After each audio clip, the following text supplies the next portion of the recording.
Welcome to Big Blend Radio's art show featuring Victoria Chick, a contemporary figurative artist and early 19th and 20th century print collector.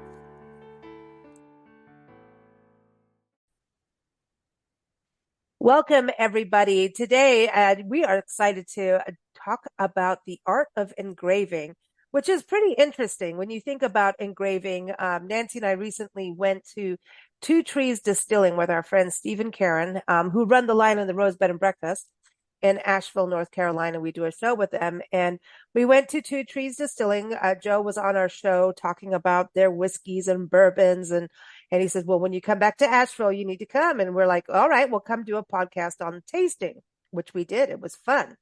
Victoria knows we like bourbon, whiskey, wine, all those good things in life. And what we found out is their newest thing is that they are doing engravings on glass, on bottles, and artwork can be done. And then I thought, wow, we're going to be talking about the art of engraving with Victoria. And now it's like really interesting to see this huge machine that they have and how they can do it on different bottles and different things, depending on how the art is turned in. And now I'm going, where did the history start with this? Because they didn't have these machines way back when, right? Victoria, welcome back. How are you? Oh, thank you, Lisa. Yeah, they didn't have those machines way back then. And yes, I'm doing really well. And I'm glad to be able to talk about this with you. It's interesting that they're using glass. I've heard of etching glass before, but I haven't heard of engraving glass. So that's a process that I don't know about. Yeah, it's interesting because people, they have their bottles of bourbon and they're flat. Very good bourbon, by the way, and whiskey. And so what they do is they engrave like a logo, if somebody wants something special, or like if it's a wedding or something. But like we've had glasses with the map of Tucson and the map of Arizona wrapped around them. And you can actually feel it. Yeah. So it is digging into the glass. So now maybe everyone's saying engraving versus etching. No, well, I don't know.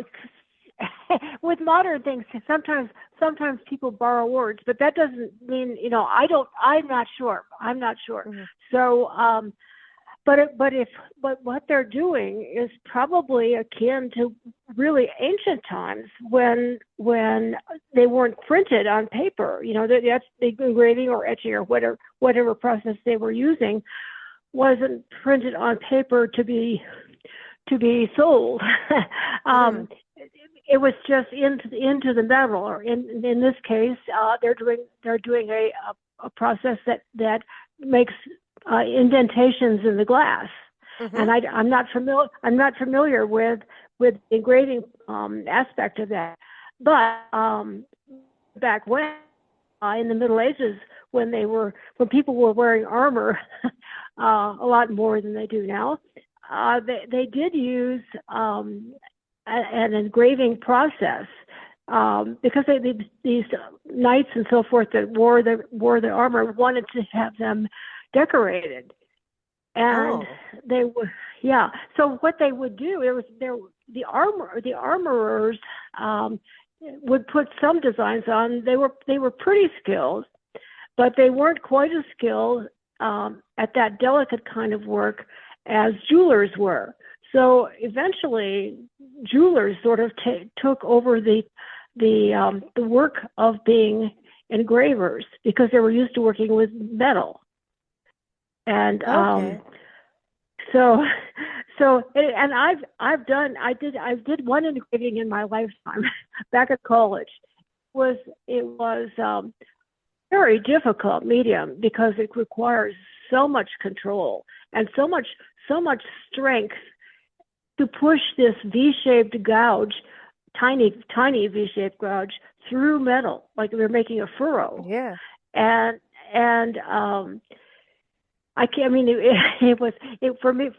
for somebody who is 19 years old, it was not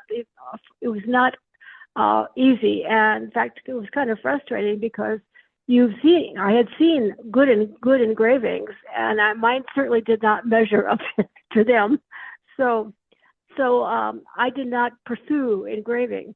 but it's a really, really interesting topic, like you say. And every time I see engravings from the past, especially, I'm amazed, really Mm. amazed at the detail and the ability to make just shapes, but make the illusion of three dimensions. You know, with shading and cross hatching and all the elements that go into 3D work It, on a it is 2D pretty surface. incredible because now, we've Yeah. got computers working and AI. Here comes the world of Yes. AI, which I don't even get into that on, just like I've looked at artificial intelligence art, and there's just no soul Uh-huh. to it. It just seems so flat and like dead Yeah. and perfect. You know what I mean? Yeah. It's not, it's just, there's nothing messy or emotion that, I don't know. It just sucks to me. That's my opinion. Well, yeah. And that doesn't Right. I mean mean, it's right. You know, yeah. it just, It would appeal to somebody um who's detail oriented and information oriented. I think people who are very expressive or really like um, a loose kind of connection there to what is in the art mm, are not going to be really attracted to it, no. but there'll be a market for it because it's Yeah. new and because it's different and people like new and different things. It's going to be in those houses that everything's so over contemporary and cold.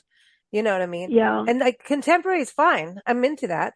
But then there's yeah, that side where they step into like it's almost too like, I know here we run magazines, but we have warmth in our magazines. We're a little different, yeah. but there's those ones that are just everything is so cold. And then it's like, okay, in real estate, do you want it to be that cold? Maybe they do. Yes, they do. And so it's kind of very interesting thing of happening. But I find, and I brought it up because engraving is interesting with that because of having this exactness, using computers like what they're doing with this engraving on glass. It's like if you're doing someone's logo, you need to replicate that logo.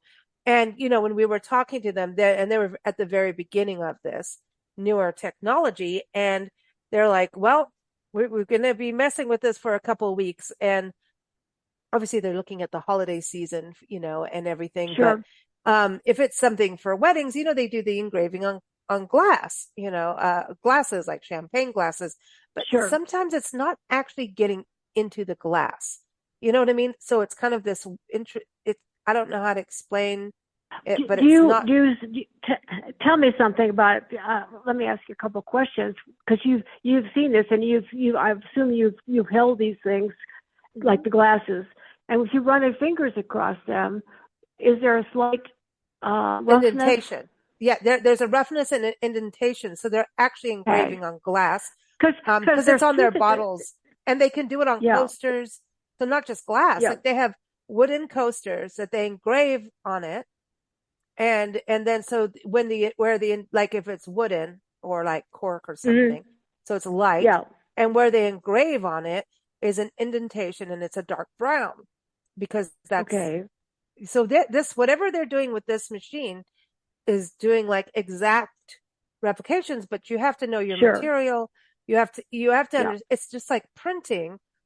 It's like, I look at what we used to do with printing the magazine, but it was topical, right? So it wasn't yeah, indenting at all. But it yeah. like it had It was a surface, it yeah, yeah. So the first batch of magazines would go out, they would start tightening up the stretch on the actual printing machine, right? And so it yeah, was like, oh, you finally honed it down to its exact as best you can because you're putting all this full color ink and all these different yeah, plates are doing all this. And I mean, when we were printing back in the day, we were typesetting and printing. And now yeah, everything's going from on a computer image right to a printing press, which didn't exist right, when we first started. So that's how young Nancy and I are. And then you go from the process of film and all of that has changed. But the one thing stays the same. The amount of ink going onto the press, it means how much is this paper? You like there's a art to how much ink is going on the stretching of the paper so the ink doesn't roll off. There's a soaking, you know what I mean? Right. Yeah. Right. And Yes. then, and you dry it. So when you get it honed in, it's like awesome. Well, 20, 30,000 down the line, everything starts to go, screw you. I'm tired of stretching my stretch, because you're still dealing with this, it's still malleable. Paper is, um, Yeah. it's organic, right? So Yeah. you're Right. going to glass, which is organic, but if they get glass that is a little thicker than before or a little thinner, whatever they're Right. doing in engraving is going to change. So that's interesting to me because Yeah. and So, then going back to history with you guys talking about these guys with the metal and these engravers and jewelers, how they did it without the precision of computers is beyond my mind. It's beyond my mind.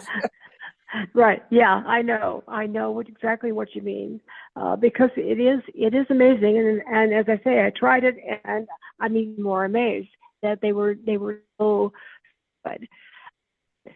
Hmm. Oh golly!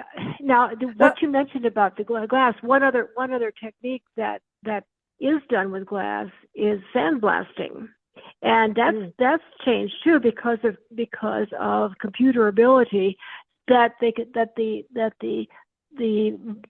energy of the sand or the grit hitting the glass carves it out, but it's so much more precise hmm. because of the computers. An edge is the true edge.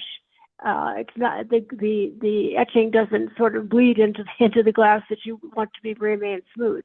So that's another interesting technique. Um, Wow. when we Well, talk when now we I talk about wonder, I just want to touch on this. Like, we talk about AI, but what about 3D printing? It's kind of like the opposite of engraving because it's building instead of indenting. It's kind of like this. Here we've got 3D, and 3D printing to me is weird. I mean, they're making hamburgers out of 3D 3D printing. 3D 3D 3D printing is like sculpture. Yeah, It's it's like different. the opposite. It's different. It's Yeah, different than engraving. Yeah, yeah, it's a yeah, complete opposite. And so right. engraving, are they doing it backwards? Like, not like, are they flipping it?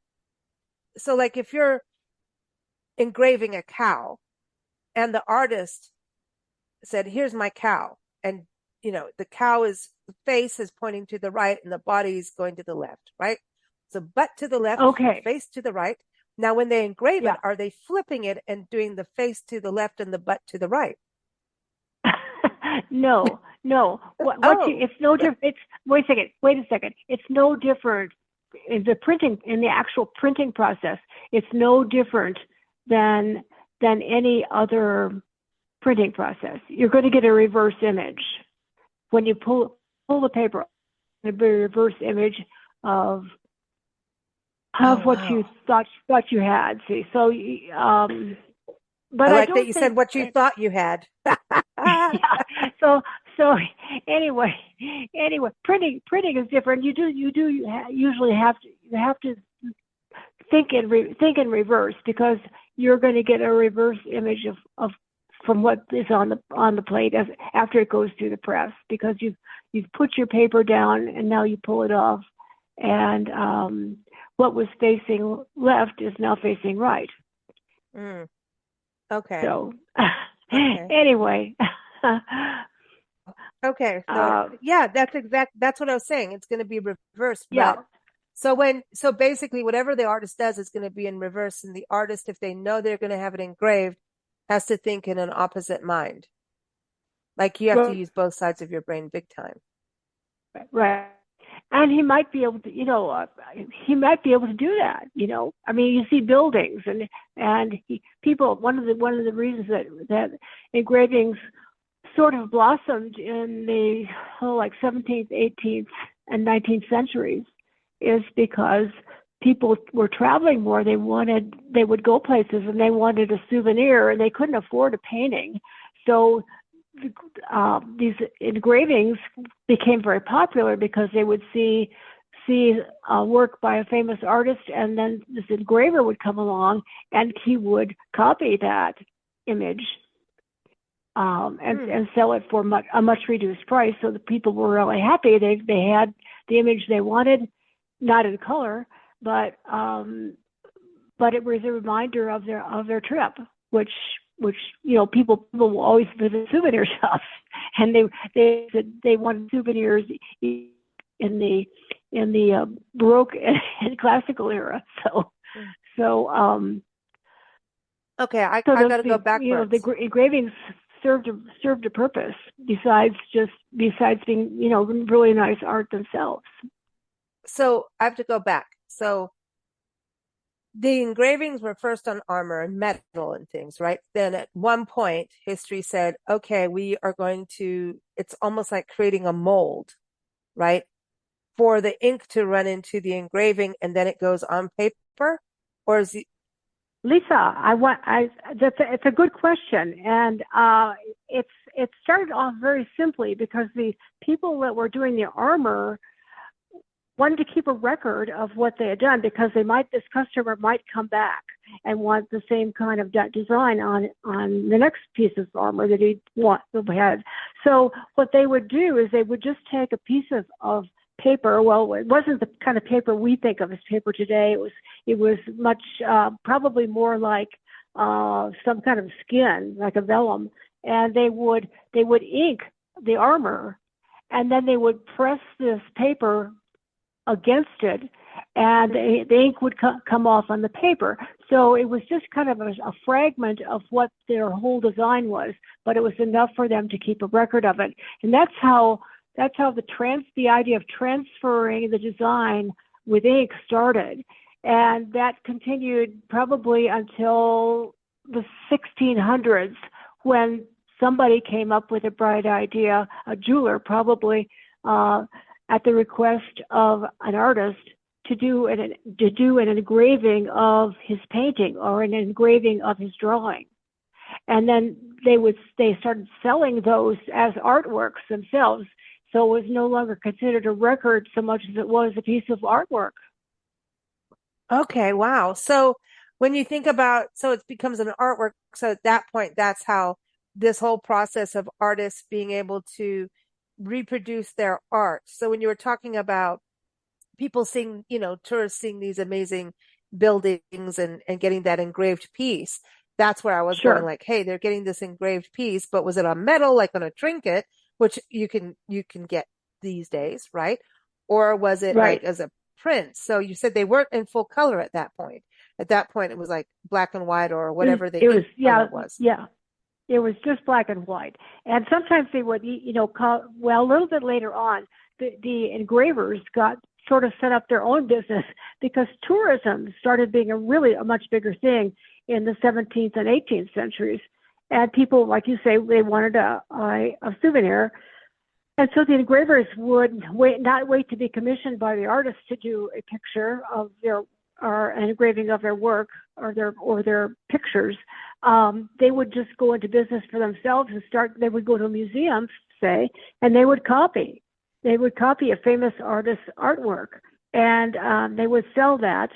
But they still, I think it's interesting, they still would not claim credit for it. They would say this is an Albrecht Dürer engraving, but Albrecht Dürer had just been copied by this guy who was an engraver, and Wow.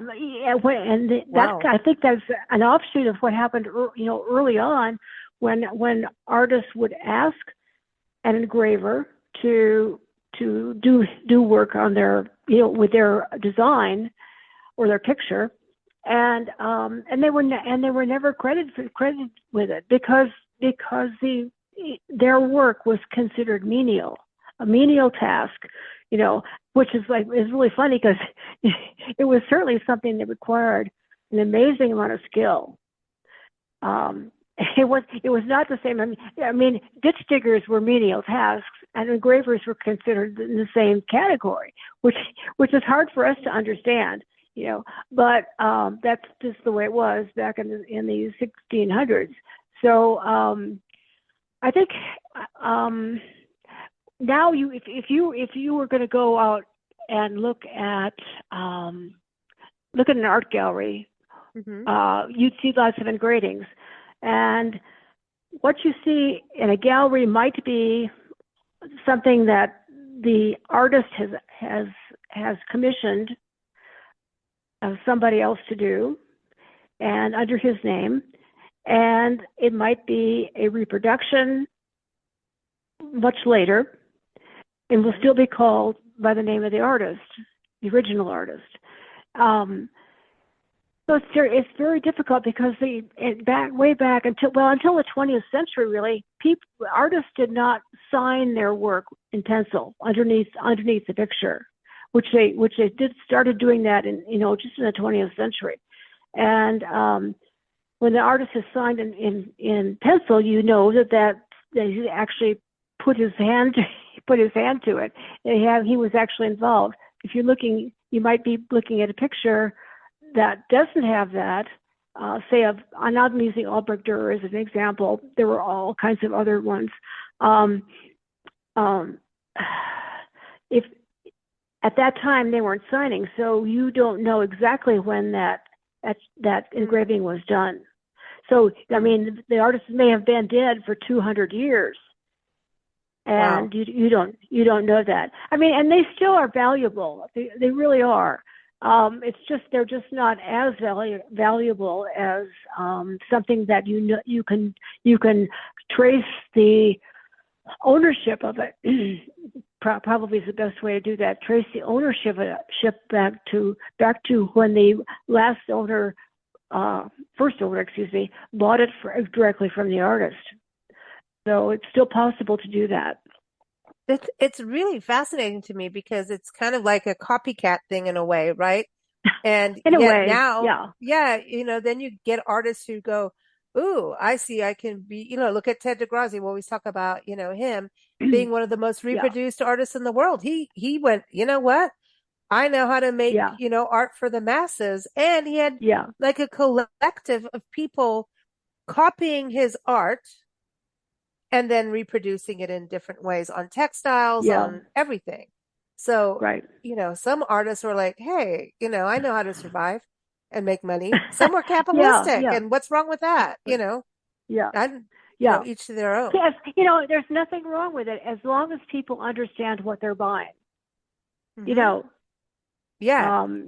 and with Ted, they know, and with Ted, he's probably authorized it because he Oh, wants well, people to, yeah, you know, you're really and people right. who authorize, by authorizing, you ought to be able to get a part of what Yeah. it brings, Well, essentially, well, which is a Lance, lot like, Lance, Lance at Degrassi, a gallery in the sun. Most of his day is spent answering people, going, "That's not an original. This is.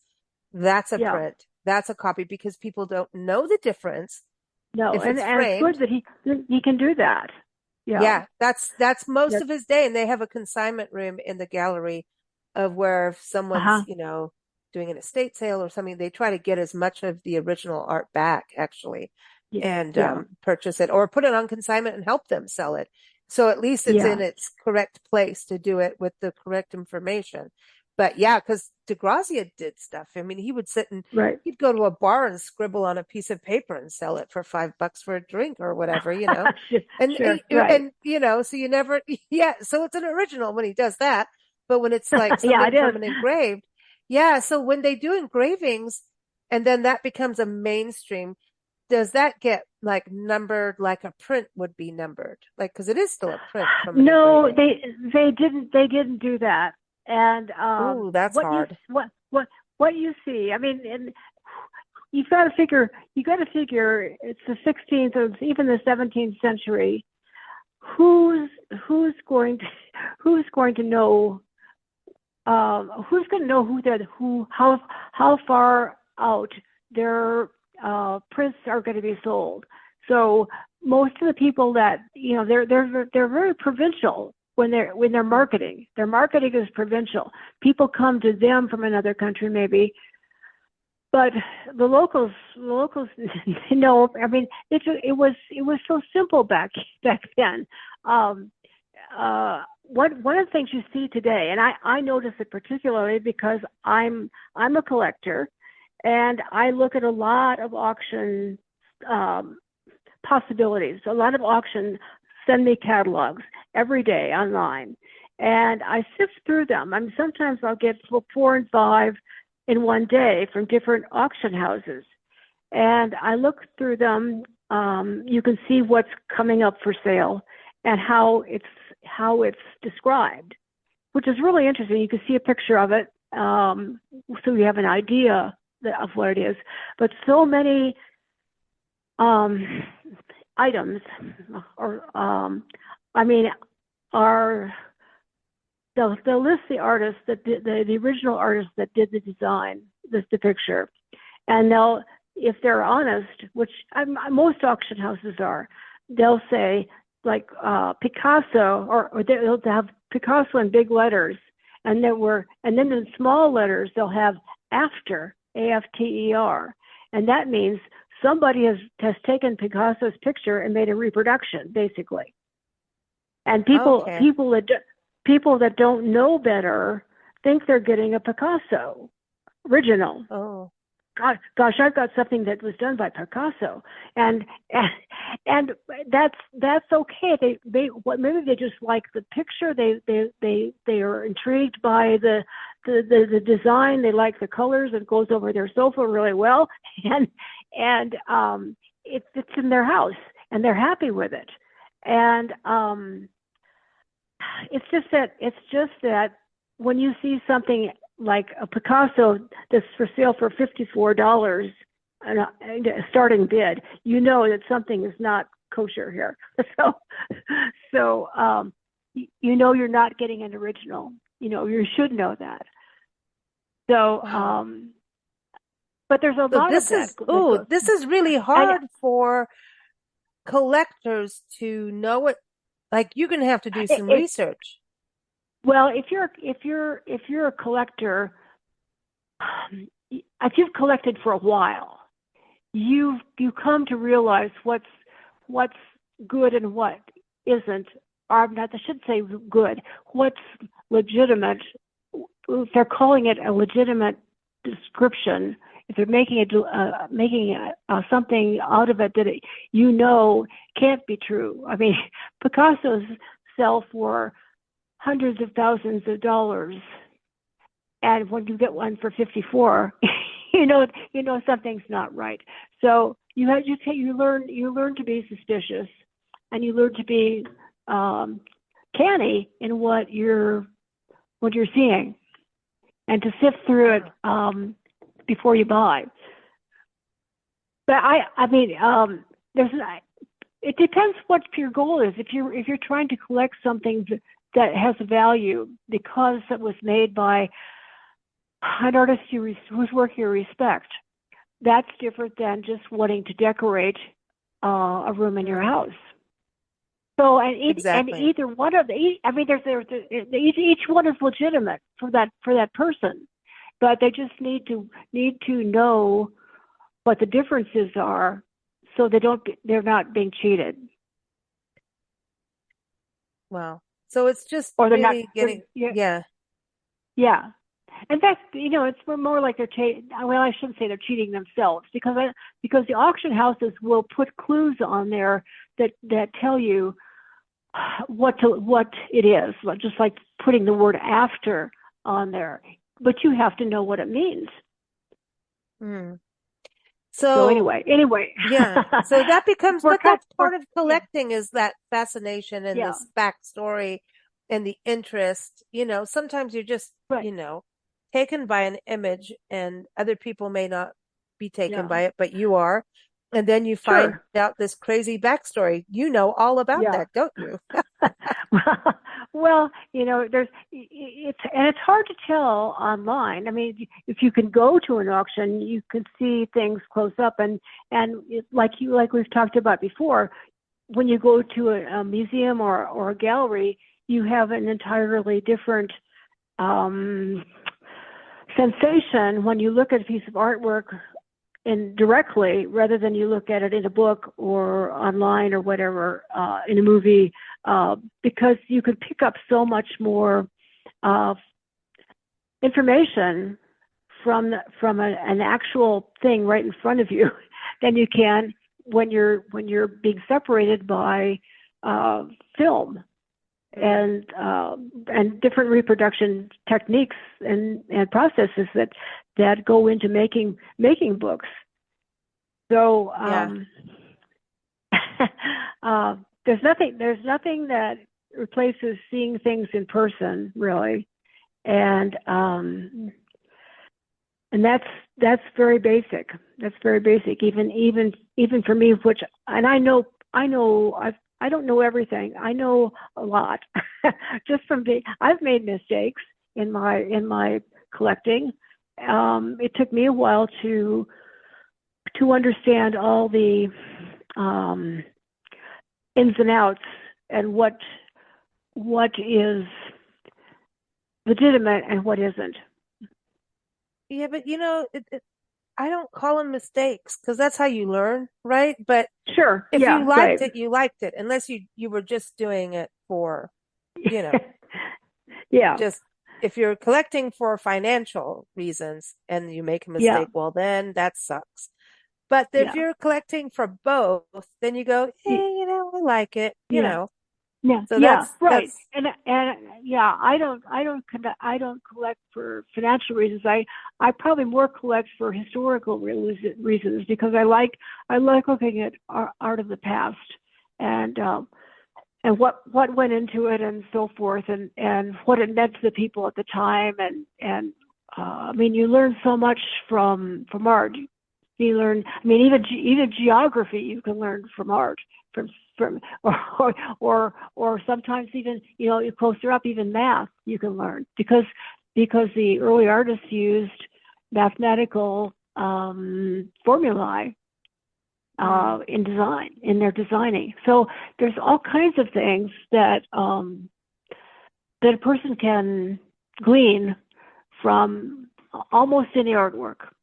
Almost anyone. And that goes to where, I mean, there's just because something is old doesn't mean it's valuable either. So it might be valuable to you because of the curiosity, and you find it interesting. So I mean, everybody is different in what they like, what they decide to collect, or not. So anyway. Well, and yeah, I mean, but well, because I think the whole collecting thing is interesting because well, I know you're working on the museum, right? And so Right. a lot of times these, engravings and prints from engravings become part of um, a collection. And people that do collect, sometimes that's a source of collecting and income and capitalism. And then sometimes it's like saving for history. And the people Yeah. you've collected, I mean, we've ended up doing stories on. It's like, well, they would have been under the radar if you didn't get it and write an article and come on a podcast. Like we would never know. Yeah. Yeah. You know what I mean? You've had to Yeah. do digging on some of these people.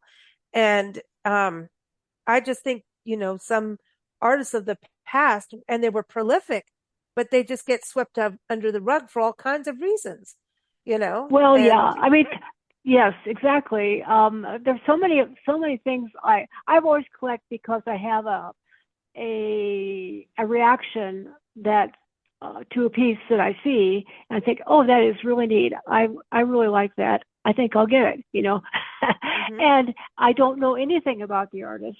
I'm just reacting to the artwork. And for me, that's the most important thing about it. Some people collect because there's a historical rationale for people who collect art because they think it's going to appreciate it. So they're buying it now for a certain price, and they're gambling basically, like a stock market that in 10 or 20 years it's going to double. So there are people that do collect for that reason, and usually they're collecting names of artists that are hot at a particular period of time when they're in search of something to buy. And sometimes it works out, sometimes it doesn't, as far as appreciation goes in value. And it's just, I mean, if that's their only thing, if that's the only reason that they bought something and it doesn't appreciate, now they're got a painting that they don't especially like, and maybe and it doesn't have the value if they want when they want to sell it, because they probably will want to sell it. Just like people sell stocks or trade stocks, it's not it. I their reason for collecting, to me, is not great. But Mm. then again, I mean, those people that do that probably have enough funds to not worry Yeah. about it not appreciating. Okay, so what about monoprinting? Isn't that kind of a form of engraving? Remember, we saw that at that one gallery. You gave us like a demonstration of it. It was back in the days when the gallery was in Hurley. Well, I remember that experience of monoprinting, and monoprinting is a I will it's always on top. It's always on the surface of the paper, so it doesn't go into the paper, well, in a physical way, other than absorption. Okay, so it's a little different, but I think one of the things that we've also talked about in relationship to that is the the progression of printmaking, I guess we'll call it. From first, like the armor is that we talked about, just recording the design, to actually thinking of the work that's done on metal and printed as being as engraving, and engraving is also a term for the printing process. So it's used in a number of ways. So and we know about other printing stuff. I mean, because I collect prints, and we've talked about them so many times. But there's wood blocks, there's etching, there's lithography. I mean, all kinds of printmaking processes, and probably engraving was the first one, because we originally had like people would incise on clay, meaning they just kind of make a depression in the clay, and they sometimes it's fired, sometimes it's not. They never called it engraving, but it Oh. was a process. It was a process that was different. It was a design process. Woodblock woodblock was early. I would say I mean, there were woodblocks in the 15th, definitely the 16th. There's not a lot of them floating around, because they're probably all in museums or libraries. And they were used to illustrate Bibles. They were used to illustrate other things, Bibles especially, and they would be just probably little 2-inch square drawings, designs that would illustrate what was going on in the scripture at the time, in the place of the Bible. So I think it's interesting that all these processes are still being used. I mean, it's Yeah. not like you had to go from not like you had to go from one to the other, like an automobile manufacturer, where you have a simple engine, 2 cylinders, and you go to 4, then you go to 8, and everything. And now nobody wants a 2-cylinder engine. So it's the market for all kinds of engraving, all kinds of graphic techniques that are still there, and are still interesting, and still, if you're an artist, you're probably going to prefer one more than the other. But Mm-hmm. because each one of these has a different set of skills and I, I, thing. I, Yeah. So I agree with you. I think it's fascinating, and at the same time, I have to bring this up because you mentioned clay, and then I think of stone and the engraving. Hmm. Tombstones, that's a whole other topic. Tombstone art. I want to do something on that so bad Oh, because I find okay, it well, let's fascinating do it. because there's sculptures and there's art with it. There's the Yeah. process of the written word. I mean, sometimes, you know, it just I love going to graveyards. It's, Okay. I'm not weird, but it is a form of No, no, engraving, and no. historians do I that. They go and make, like they use like a penny or whatever. And as kids, we did that where Yeah. you did a like a relief. You'd go put a piece of Right. paper over the tombstone and take a pencil and things like that, and Sure. then you'd get what was written because sometimes they get so worn out that the tombstone Yeah. is you can't read it. So Yes. that's Yeah, a whole you're right. other thing, you Well, know? that's a topic that would be fun to do. I think I've always liked cemeteries because they're full of really interesting information for one thing, and you can see you can see not only personal history a little bit, but you can see history of communities. We've got a cemetery just probably 7 miles away from where I live right now. That was from it's abandoned now, and the town is abandoned. But in the you go visit their cemetery, and it's all these children's tombstones, and Oh, because there was a terrible plague of smallpox that came through in the 1880s and just about wiped out the town. So you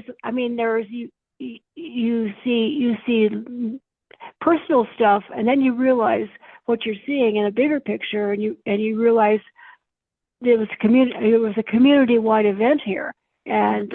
and you can see the evidence of it. Oh, So don't start me yeah, on graveyards because I'll that's a whole other hour. But we have been to Wilcox, Arizona, down the road from you, the yeah. graveyard where Wyatt Earp's brother was buried after being in a Hmm. brawl at which I think is a taste winery tasting downtown and got shot, and people were walking over him while his dead body, walking over him to get into the store at the time back in the 1800s, Yeah, and yeah. then we went to his tombstone, and then we were looking at someone else's, and a snake came out. I find snakes in graveyards everywhere. And it's like we've now decided that graveyards actually are part of our park tour, our Love Your Parks tour, because they are resting spaces. They're quiet, they're Yeah. peaceful, they're a place for wildlife, including snakes. Um, and people that I know, family has, and they're preserving history, but they are Yeah. in just as much need as our parks in regards to funding and being maintained. And so Right. sometimes master gardeners will go in and take care of the plots. Plots are still being discovered. Now we have laser technology that helps find plots and tombstones that are underground, depending, like if Hmm. you're in Louisiana, they put you above because you can be floating down. Um, there's all kinds of, I mean, it is so fascinating. And sadly, we're losing what's on these tombstones. And there's markings, we talked about this when we talked about Celtic art. I mean, there's Hmm. certain crosses that mean certain things. The symbolism or symbolism, depending on what country you're from, Right. is fascinating. But anyway, see, I'll go on a whole tangent. I think, well, because I've going to graveyards, I learned about people I didn't know about, like Sure. famous historic people that I didn't know about in history. Yeah. You know, I yeah. when my mom died, she lived with us here in Silver City, Mhm. and when she passed away, uh, we we we we we had her cremated. However, we went to the cemetery because there's an area where you can put plaques up of people who died. Well, anyway, she is in, I guess, sort of interred in a rose garden, uh, Oh, taken nice. care of by the gardening club here in Silver City, and the person that's a small cemetery, but Billy the Kid's mother is there. So See, that's every cool. yeah, yeah, Oh, it is, yeah. I remember your So mom. She was a gentle yeah, soul. And I remember her having like a little beer in the afternoon, like, Oh yeah, yeah. she was a little live wire, and she had Yeah, a she good was. soul. I remember her very well, Nancy and I, and you've painted her too. I still, Yeah, yeah, you had the whisk, the beaters in her yeah, painting. yeah, yeah, yeah. Okay, that's a whole other It was. yes. Yeah, I she was my pe- model toward the end. Yeah. So, People must always ask you about that. Like, why do you have beaters next to your mom in a painting? well, You know? that painting was there was a cat. I did a cat painting with the hmm beaters in it too. Right? Yeah. So anyway, well, That's oh gosh, everybody. well, Victoria's, contemporary figurative artist. And when you go, there's a lot of cats, there's horses, there's all kinds of things that she paints, and it's whatever moves you. It's your art, and I love your art. Nancy does too, and I know a lot of people that do. And you've got the motion down 100%, whether it's a human, a cat, a beater.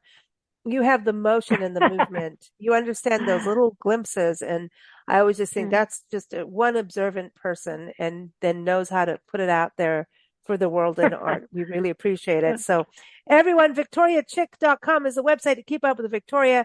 Her article on the art of engraving is up on blendradioandtv.com. All the links are in the show notes as always. Thank you all for listening. Thank you, Victoria. It's always a fun conversation. We always go down other roads, which we love. So I think our next conversation has to be graveyards. I really think so. We'll do something. We'll do okay, a special. I'll bring family history people on too. We'll do like a special graveyard show. I got people. I got graveyard okay. people. Like that's a weird thing to I'm say. Lisa. I am writing graveyard down here in my notebook, so I Oh, that's remember. great. You're Okay, going to wake up in the okay. morning and go, what was that? What was that dream? Ah, Yeah. thanks so much, Victoria. You take care. Okay. Thanks, Lisa. Bye bye. Thank you for listening to Big Blend Radio. You can view Victoria Chick's artwork at victoriachick.com. Keep up with us at bigblendradio.com.